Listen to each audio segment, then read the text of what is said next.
네, 오늘은 디펜스 21 발행인을 겸하고 있죠. 우리 김종대 편집장 이 자리에 모셨습니다. 반갑습니다. 안녕하세요. 오랜만에. 바로 본론으로 들어가겠습니다. 예. 자, 오늘의 이슈, 전시작전 통제권. 이게 좀 어려운데 이게 무슨 뜻입니까? 어렵죠. 뭘 전시한다는 얘기가 아니고 여기서는 이제 전쟁이 일어났을 때 전쟁 작전을 통제한다. 근데 명칭은 사실 이상해요. 통제권이 전시가 따로 있고 평시가 따로 있다는 거예요. 우리나라는 월드컵 팀이 평시에는 허정모 감독이 훈련시키다가 월드컵 본선에 나가면 히딩크가 작전을 지휘한다. 좀 이상하네요. 이게 전평시 이상한 거죠. 이렇게 전평시가 짜게져 있는 나라가 우선 한국밖에 없어요. 전 세계적으로 유일합니까? 유일합니다. 그러니까 평시에는 우리 합참의장이 작전을 부대를 지휘해요. 근데 전쟁이 나면 연합사령관이 이걸 가져간단 말입니다. 그게 대포콘이 선포된다 그래요. 요게 이제 전시, 평시 요 개념이고 뒤에 작전 통제권은 뭐냐면은 지휘권보다는 약간 적은 거. 그러니까 지휘한다 그러면 인사군수 진급 다 시키잖아요. 그렇죠. 작전도 통제하고 그런데 인사군수 빼고 그거는 우리나라에서 가지고 그건 있고. 우리나라에서 있고 작전권만 한다는 거죠. 작전권만. A사단은 저쪽 돌파해. B사단은 저쪽 방어해. 이런 거를 미군 장성 연합사령관이 한국군 부대에 한다. 왜 이렇게 평시와 전시를 구분해 놓는 거죠? 그 이유가 뭡니까? 우리 주권 국가니까 당연히 우리가 하는 게 맞는데 왜 분리를 해 놓은 거죠? 전평시를 이렇게 짜게 놨다. 이게 한국 안보의 가장 취약점이에요. 근데 옛날에 노태우 대통령이 그 87년에 선거운동할 때 전평시 이런 말 안 쓰고 작전권을 가져오겠다 그랬지. 네, 그냥 가져오겠다. 근데 하도 군들이나 예비역 반발이 심해. 예. 그러니까 요거를 잘라서 잘랐죠. 단계적으로 가져오자. 그래서 평시 작전권을 가져오기로 합니다. 그것이 94년 김영삼 정부 때. 때죠. 네. 요때 가져왔어요. 요거 가져오면 2, 3년 후에 곧바로 전시작전권을 가져올 거기 때문에 그 중간에 완충지대라 하기 위해서 평시작전권을 가져온 겁니다. 그게 94년이에요. 20년 흘렀어요. 곧 가져온다던 전시작전권이. 이러려면 평시작전권도 가져오지 말았어야죠. 작전권을 우리나라가 가져오는 건 좋은 일 아니에요. 그런데 왜 이렇게 반발을 하는 거죠? 이상하게 한국 군대는 야 이제 좀 네가 지휘해라. 우리 지휘관들 능력 좋고 한국 군대 우수하다. 이제 좀 우리가 지휘해자. 이러면 이게 나라가 망하는 줄 알고 안 받겠다는 겁니다. 이거. 뭔가 이해관계가 걸려 있을 것 같습니다. 표면적인 명분은 많이 있습니다. 그 중에서도 북한 핵미사일에 대한 공포. 네. 그래서 이 우리가 핵에 대처가 안 되니 미군이 우리나라에 주둔해서 한미 연합사령부를 유지해야 거기서 북한에 만만히 보이지가 않고 전쟁 억제 효과가 있다. 그 다음에 또 뭐 한국군의 능력이 부족하다. 그 사람들 말대로 하면 김정은이 제일 좋아할 얘기 아닙니까? 그렇죠. 이런 얘기를 마구마구 하면서 궁금한 건 그렇죠. 진짜 이유. 진짜 뭔가 이거 이유가 있을 것이다. 그 육군이 이렇게 군 내부에 패권을 장악했다고 봐도 과언이 아닌데 네. 육군이 다 해먹는 구조예요 사실은. 그래서 육군은 중심군이고 해공군은 기타군이라 그래요. 지상군 위주로 돼서 해공군을 많이 죽여놨단 말이에요. 예. 그걸 미군에 의존합니다. 주로 미군인 원정군, 네. 해공군을 많이 투입한단 말이죠. 그러다 보니까 이 전자권이 기형적으로 불구가 된 이 체제가 제일 편리하고 좋아. 지금 육군 지도부에도 현재 체제가 제일 좋다. 그런 제일 좋죠. 말씀이신가요? 군의 80%가 육군입니다. 그렇다면 현재 체제를 변화시키는 것은 매우 달갑지가 않아요. 현대전이 뭐 지상군 체전이 합니까?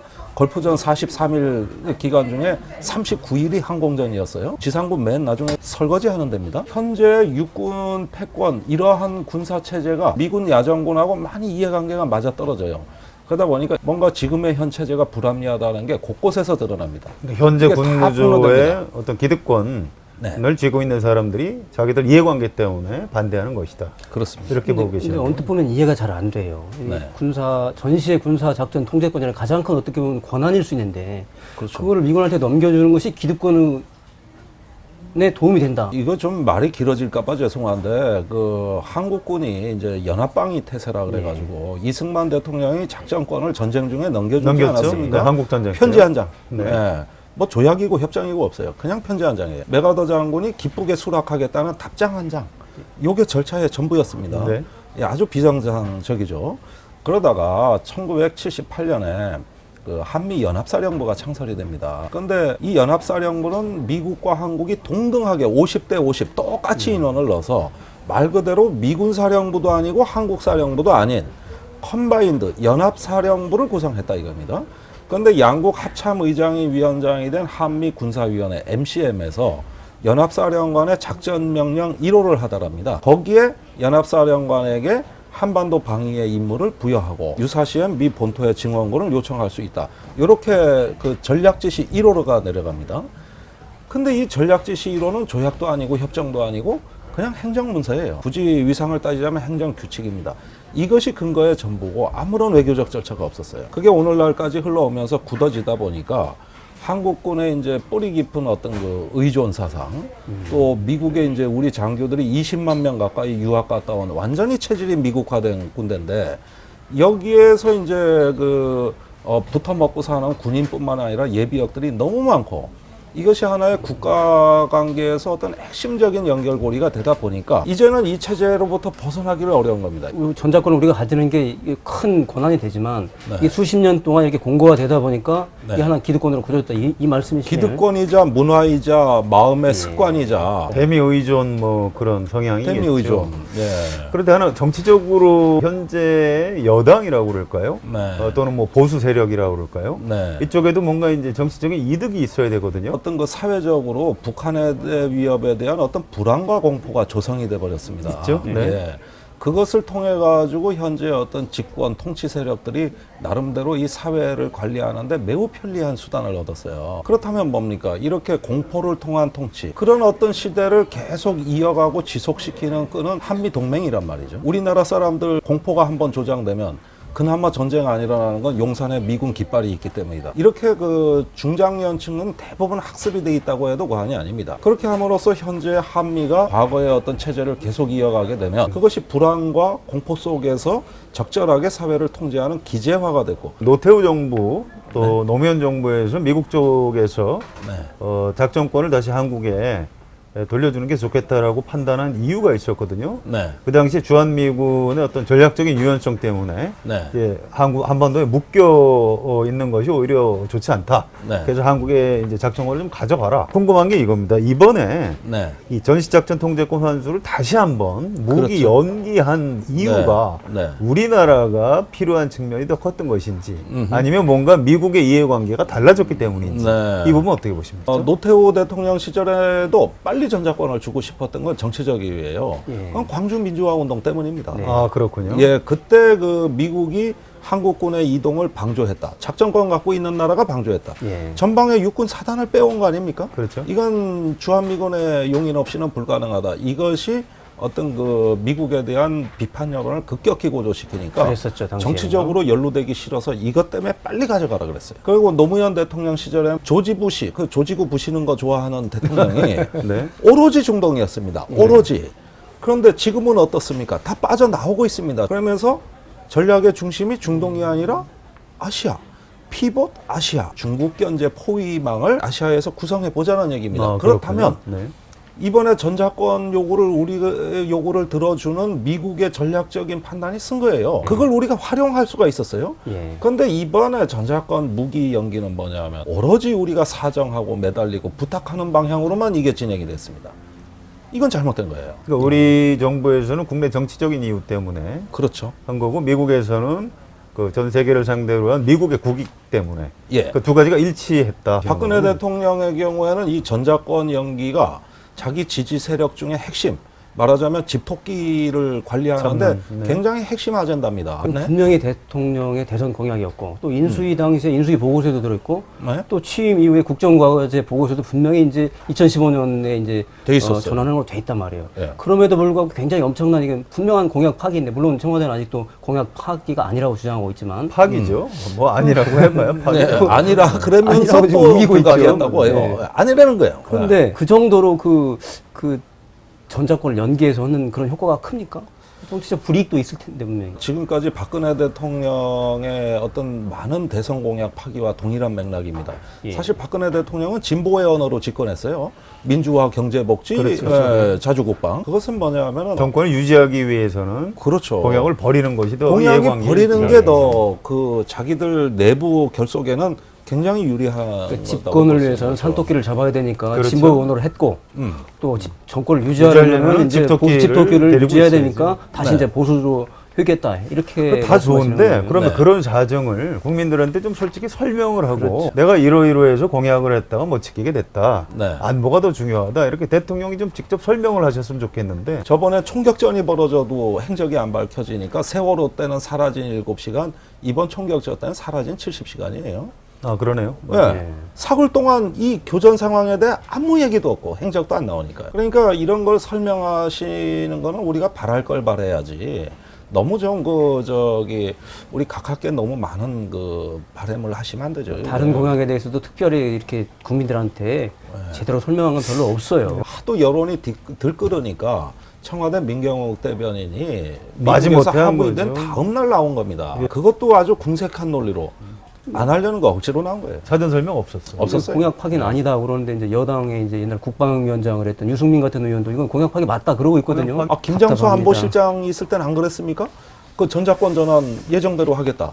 예. 이래가지고 성우에서 제명을 해버린다는 거예요. 예비역 장성 모임에서. 그 말에 겁먹고 2번 다시 얘기 못 꺼냈어요. 이 전시작전 통제권 환수를 재연기하면서 그 대가로 그럼 용산기지 네. 하고 동두천에서 미군이 좀 더 체류하는 걸로 이렇게 묶어서 협상을 한 건가요? 그건 어떻게 보십니까? 그러니까 국방부는 뭐 전혀 그렇지 않다고 예. 빅딜은 없었다 이렇게. 그것이 네. 왜 아니냐면은 미국이 어떤 아시아에서 이 동맹국가 지휘 체계를 조정하고 또 어떤 주둔 정책을 조정하는 것은 이런 어떤 실리에 앞서서 대전략에서 나오는 거예요. 대중국 전략, 동아시아 전략. 이 어떤 실익이라는 것은 이 강대국의 어떤 그 외교 전략을 따지는 데 있어 가지고 사실은 부분적입니다. 그리고 네, 본질적이지가 않아요. 근데 한국 사람들은 자꾸 미국하고 뭔가 뭐 거래를 기회를 했을 보는 것이다. 것이죠.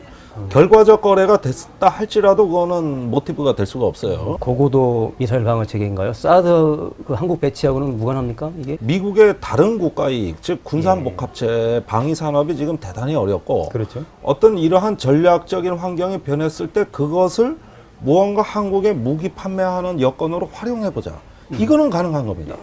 예, 그것은 미국이 자기네 핵심 국가의 이익으로 보고 있어요. 그런데 그 이익이 전작권 전환에 연계돼 있지는 않습니다. 직접적으로. 미국은 자기네 전략적 요구에 한국의 요구 사항을 받아들일만 하다면은 그것은 받아들입니다. 더 큰 전략적 이익이 있습니다. 그렇군요. 예, 지금의 외교 안보 전략의 핵심은 중국입니다. 제가 궁금한 게 이겁니다. 그게 이제 빅딜이 이루어진 게 아니라면 예. 용산하고 동두천에 기지를 남겨놓기로 네. 이번에 합의를 했는데요. 했죠. 네. 불과 몇 년 전에 평택으로 다 옮겨가기로 합의했다가 다 합의했어요. 이번에 그렇게 바꾼 이유가 뭘까요? 그 설명이 안 되거든요. 이 부분은 제가 명확히 말씀드려야 되겠는데 지금 국방부 설명은 누가 먼저 요구했느냐? 같이 요구한 거다. 누가 먼저 할 게 없다. 이게 국방부 설명이잖아요. 한국이 부탁한 겁니다. 이거는 우리가 부탁한 거예요. 왜 부탁했죠? 한미연합사는 원래 평택으로 이전하면서 원래 계획대로라면 해체될 부대입니다. 그렇죠. 없어져야 될 네. 부대죠. 네. 근데 박근혜 대통령 지난 대선 공약은 연합사 존치입니다. 근데 전작권 때문에 해체된다면 축소해서 존치하겠다. 네. 남겨두겠다. 이거였어요. 그런데 이 부분은 미국 본토의 어떤 그 생각이 아니라 여기 현지에 주둔하고 있는 그 주한미군 지상군 병력의 강력한 이해관계입니다. 그러니까 미국이 봤을 때는 주일미군 사령관이 원스타예요. 예. 어쩌다 올라가도 투스타 이상 안 올라갔습니다. 원스타입니다. 주일미군 선임장교가. 근데 한국군은 사성장군입니다. 사성장군이죠. 예. 이런 거 조정하겠다는 겁니다. 같이 계급을 맞추겠다는 거예요. 네. 그러면서 연합사는 자연히 없애겠다는 겁니다. 그런데 연합사를 상징적으로 유지해야 된다는 것이 신념화된 한국군 입장에서는 우리 정부에서 우리 정부에서는 여기서 사성장군 자리가 없어질지도 모른다고 걱정에 쌓여 있는 미군하고 이해관계가 맞아떨어지는 겁니다. 그렇군요. 예. 그래서 연합사라는 타이틀, 유엔 사령부라는 타이틀을 갖고 있어야 현재 사성장군 자리에 명분이 생기는 거거든요. 네. 이런 점에서 말이 잘 통하는 거예요. 본토하고 통하는 게 아니죠. 그 예. 위치도 그냥 거기 있는 게 좋겠다. 있는 게 좋겠다. 그다음에 미군 중에서 이제 고급 장교들은 용산을 굉장히 선호합니다. 가족과 같이 있거든요. 그럼요. 주로. 서울 한가운데인데. 네. 평택 내려가면 벌판이에요. 물론이죠. 아직 신도시가 안 됐어요. 그래가지고 거기 미군이 50억 달러 투입해가지고 하나의 신도시를 만들려고 했던 예산이 날라갔습니다. 그런데 그러면 기지 이전을 전제로 우리나라가 추진했던 각종 정책들은 어떻게 되는 거예요? 지금 용산하고요. 그다음에 동두천에서도 지금 난리가 났던데요. 네. 아무 설명 없이 기지를 남겨둔다고 하니까 모든 도시 계획이 다 헝클어지고 있는 거고요. 네. 서울시, 동두천시의 이해관계는 절박합니다. 그런데 그것이 이제 무슨 세월호 유족들처럼 이제 떼쓰는 거, 무슨 자기 재산이나 지키려는 어떤 이기주의자들 이런 식으로 이제 몰아가면서 안보가 중요한데 그런 얘기 자꾸 나오면 이제 윽박지르고 호통치면서 이제는 배제해버리겠죠. 사실은 엄청난 우리 기회비용의 상실임에도 불구하고 이런 것들이 버젓이 자행될 수 있는 이유가 있습니다. 미군은 우리한테 자꾸 뭘 요구하고 카드를 내밀면 너무 잘해주거든요. 한국 정부 지갑이 잘 열려요. 정책도 하루아침에 바꿔요. 이번에 미군이 가급적이면 평택기지도 먹고 용산에 눌러앉아 주겠다고 그러니까 그냥 먹고. 안고. 예. 네, 왜 그런 한국 얘기군요. 정부가 사정하는 모양을 취해주니까 그걸 왜 거부할까요? 미군의 독특한 사고방식은 뭐냐면 우리가 한국 정부에 주는 땅값이 얼마인지 아냐 이걸 계산하고 있더라고요. 지금 서울의 용산 땅값 어마어마하게 비쌉니다. 개발된다 그러면 더 비쌀 거예요.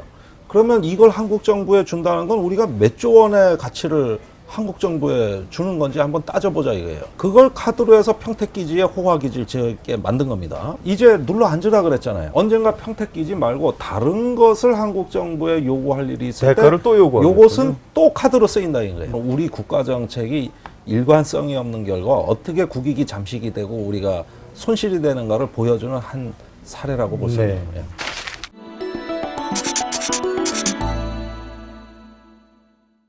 대북 전단 살포, 삐라라고 그러죠. 그렇습니다. 그 사람들은 삐라를 도대체 왜 날려보려는 거지? 아, 이게 좀 오늘 근본적인 질문이 많은데 우선 삐란 내용을 잠깐 좀 소개를 예. 드려야 되겠어요. 지금 박근혜 정부는 표현의 자유다. 정부에서 관여 못한다. 이 얘기가 딱 나오는 순간 여태까지 약간 북한 체제를 조금 수준 낮게 비방하던 삐라가 지난 주말에 뿌려진 거 보니까 내용이 바뀝니다. 대표적으로 한 대목을 소개드리자면 이렇게 써 있습니다. 전자개표기 조작 가짜 대통령 노무현과 원조 민족 반역자 김대중이 북한에 준 돈이 수백억 달러, 쌀이 수천만 톤인데 이 중에 10분의 1, 아니 20분의 1만 주민들한테 풀었어도 북한엔 굶어 죽는 사람 없다. 자, 이거는 말이죠. 말도 안 되는 얘기를 하고 있는 거네요. 말도 안 되는 게 북한 정권 비방이 아니라 남한 그러니까요. 정권 남한 정부, 그러면 남한의 되겠네요. 반대 진영을 비방하기 반대 위한 진영을 내용이네요. 얼마 전까지 이 내용은 없었다고. 표현을 자유라고 인정되는 순간 표현의 금도를 넘어서 버리는. 넘어버렸죠. 정부가 네, 어떻게 네. 보면 그거를 부추긴 꼴이 된 거예요. 이 삐라가 사실은 북한에 넘어가기 전에 남한에도 많이 떨어집니다. 바람 때문에 그런가요? 풍선이 터진다든가. 그렇죠. 예. 남북 관계에서 군사적인 우발적 충돌로 전개될 가능성에 대해서 걱정이 많거든요. 지난번에 그렇죠. 연천의 그 고사포 총탄인가요? 아유, 이거는 일촉즉발 상황까지 갔던 것이. 그때 원점 타격하겠다 그런 표현을 썼었죠. 예, 아니 북한에서. 물론이죠. 이거는 날라온 무조건 원점 타격이에요. 그렇죠. 지금은 네. 그렇게 돼 있어요. 그때 우리 북한의 장사정포가 갱도 밖으로 나왔습니다. 네. 우리 자주포 대기하고 있었어요. 그 다음에 대구에 F-15 전투기 대기하고 있었습니다. 만약에 어느 한쪽이 발사해가지고 서로 그 원점이 확인됐다면은 이거는 항공작전까지도 진행이 되는 그런 일촉즉발 상황이었는데 국지전 상황까지. 국지전 갔어요. 상황이었는데 거기서는 전단을 못 뿌리고 이게 저기 연천 쪽에 가가지고 저 몰래 발표 안 하고 뿌리는 게 있었어요. 예. 네. 북한이 보니까 날라오려는 데는 안 날라오고 엉뚱한 데서 날라오거든요. 예. 거기에다 사격을 한 겁니다. 그런데 이거는 총소리가 분명히 들렸는데 어디서 싼지 몰랐어요. 그래가지고 면사무소에서 총탄이 발견되자 그 총소리가 듣고 난 1시간 뒤에 뒤늦게 그 쏜 지점을 모르니까 우리도 북한 지피 하나를 정해서 그 공중에다가 쐈죠? 그냥 싼 겁니다. 이건 그냥 경고였어요. 이래서 별일 없이 끝났는데 나중에 밝혀진 게 있어요. 그때 우리가 어디서 쐈는지 몰랐다 그랬는데 사실은 옆부대에 있는 아서 K라는 아서 레이더라고 하는 게 그 원점을 잡고 있었던 거예요. 네. 예. 이것이 제대로 타격 부대에 통보가 되고 거기에 만약에 포격이 가해졌다면 북한이 분명히 반발해서 그렇죠. 대응 사격했을 거고 그러면 연평도 포격전과 유사한 교전을 예상해 볼 수 있는 겁니다. 네, 국지전으로 전개가 되는 거네요. 되는 위험한 거예요. 일촉즉발의 상황이었던 거네요. 그렇습니다. 어쩌면 대북전단을 왜 뿌리냐고 아까 물어보시지만 이 자체가 그걸 뿌리는 목적이 아닐까요? 그런데 그럼 네. 국지전으로까지 발발할 수 군사적 있는 위험을 위기 상황을 조정하는 조장한다. 측면이 있는 거예요. 그렇죠. 네, 굉장히 그런데 위험하네요. 지금 대북 전단 살포가 처음은 아닐 텐데 네. 북한이 다른 때보다 좀 더 예민하게 반응하는 측면은 없습니까? 전에 이제 10월 4일 날 인천 아시안 게임 폐막식 때 황병서 군 총정치국장을 예, 비롯한 예. 고위급들이 내려와서 네. 남북 관계 개선 의지를 이제 보여주면서 그렇죠. 어떤 이 대북 전단 살포나 이런 것들을 중지하는 성의를 보여달라는 의사를 우리한테 전달했다고 봅니다. 그러니까 그렇죠. 예. 이제 대화 좀 해야 되는데 뭐 좀 성의 좀 보여주라. 이거였어요. 그런데 예. 그 뒤에 오히려 더 날라갔거든요. 그러면은 지금 남북 관계 독특한 게 대화는 대화대로 갑니다. 그럼 뭐 그냥 가는 거예요. 그런데 안보 분야, 군사 분야에서 이제 서로 상대방한테 경고했던 건 경고했던 대로 또 갑니다. 그래서 10월 7일 날 NLL에서 교전이 벌어졌고 10월 10일 날 연천에서 교전이 벌어진 겁니다. 이젠 해상과 지상에서 다 벌어졌어요. 두 가지밖에 없어요. 지금 이런 교전이 일어날 거는 NLL, 대북전단. 자, 이제 앞으로가 문제인데요. 남북 대화는 대화대로 좀 한쪽에서 진행이 되고 네. 또 한쪽에서 이렇게 국지전까지 갈 수 있는 굉장히 위험한 상황이 네. 계속되고 네. 자, 이런 상황이 언제까지 갈까요? 저는 이게 구조화되고 있다고 보는 것이 인도 파키스탄 모델에 우리가 지금 근접하고 있다. 인도 파키스탄이 핵 개발 경쟁을 했습니다. 네. 그러면 원래 예상은 핵을 개발했기 때문에 공포 핵균형을 이뤄서 오히려 재래식 무기를 사용하는 국지전은 잦아들 거라고 봤단 말이에요. 어떻게 됐습니까? 더 많아졌어요. 더 많아졌죠. 훨씬 많아졌어요. 지금 남북한이 그 모델로 가고 있는 거예요. 자, 핵이라든가 미사일 같은 전략적 단위에서는 정치적으로 싸우고 그것을 싸우다 보면 기선제압을 하기 위한 어떤 상대방한테 군사적 메시지를 주기 위한 어떤 조바심이 더 자본규모의 전투 강해지고 같은 것은 또 그것대로 예, 이루어지고 그러다 보니까 소규모 국지전은 더 많아지고 이 박근혜 정부에서 안보 불안이 어디까지 갈 것이냐 한쪽에선 대화를 분명히 합니다만 예. 그 대화에서 주도권을 잡기 위해서라도 군사적인 대응은 더 경직되게 가고 있단 말입니다. 이게 요즘 남북 관계에서 다 나타나고 있어요. 지금 현장 지휘관들한테 재량권을 많이 준다고 그랬죠. 이제는 현장 지휘관이 알아서 하라는 겁니다. 실제로 이번에 교전이 벌어질 때 청와대가 전혀 간섭 안 했어요. 네, 굉장히 위험한 상황이고. 그러면 우발적 그래요. 충돌 가능성이 훨씬 높아진 거 아닙니까? 박근혜 대통령이 이렇게 얘기했죠. 나는 군을 신뢰하고 여러분들 판단을 맡는다. 알아서 해라 믿는다. 이런 얘기인데요. 정치적 고려하지 말고 초전에 강력하게 대응해라. 네. 나한테 쏠까요 말까요 묻지 말라는 얘기예요. 그래서 이번에 NLL에서 합참의장이 북한 NLL 넘어온 경비정을 어떻게 했습니까? 조중 격파하라 그런 겁니다. 그런데 격파를 하려고 쏘니까 안 나가. 안 나갔죠. 예, 76mm포가 안 나가. 왜? 불발탄. 그 결과적으로는 다행이었죠. 그래서 제가 한결에 쓴 건 무능한 군대가 만드는 한반도 평화 아니겠습니까? 예, 그 다음에 육군은 뭡니까? 임병장 사건 때 보면 오발탄 자주 나잖아요. 5인 사격 했지 않습니까? 그래서 불발탄 해군과 오발탄 육군이 한반도 평화를 지키고 있어요. 역설적인 상황이죠. 아주 고도의 전술이에요, 이건 제가 보기에는. 아무튼 그 대부분의 이제 그 사병들 또 군 고위 간부들은 뭔가 이제 애국심을 가지고 나라를 지키기 위해서 열심히 근무를 하고 계시겠죠. 문제는 그걸 전반적으로 통제하는 네. 정부 그리고 군 수뇌부 네. 또 그 위에 이제 전체적으로 이끌어가는 정치 세력들에서 네. 이런 한반도 위중함에 대해서 좀 생각을 해가면서 좀 했으면 참 좋겠습니다. 네. 대북 전단 삐라를 살포해서 북한 체제가 흔들릴 정도로 이렇게 취약하고 허약하다면 네. 우리나라가 전시작전권을 넘겨받지 못할 이유도 전혀 없는 거예요. 이렇게 참 이 모순적인 상황이 아하. 계속되고 있는 게 지금 우리 현실인 것 같습니다. 아주 절묘한 말씀이에요. 답답한 예. 마음을 금할 수 없습니다. 오늘은 이걸로 마치겠습니다. 네. 수고하셨습니다. 감사합니다.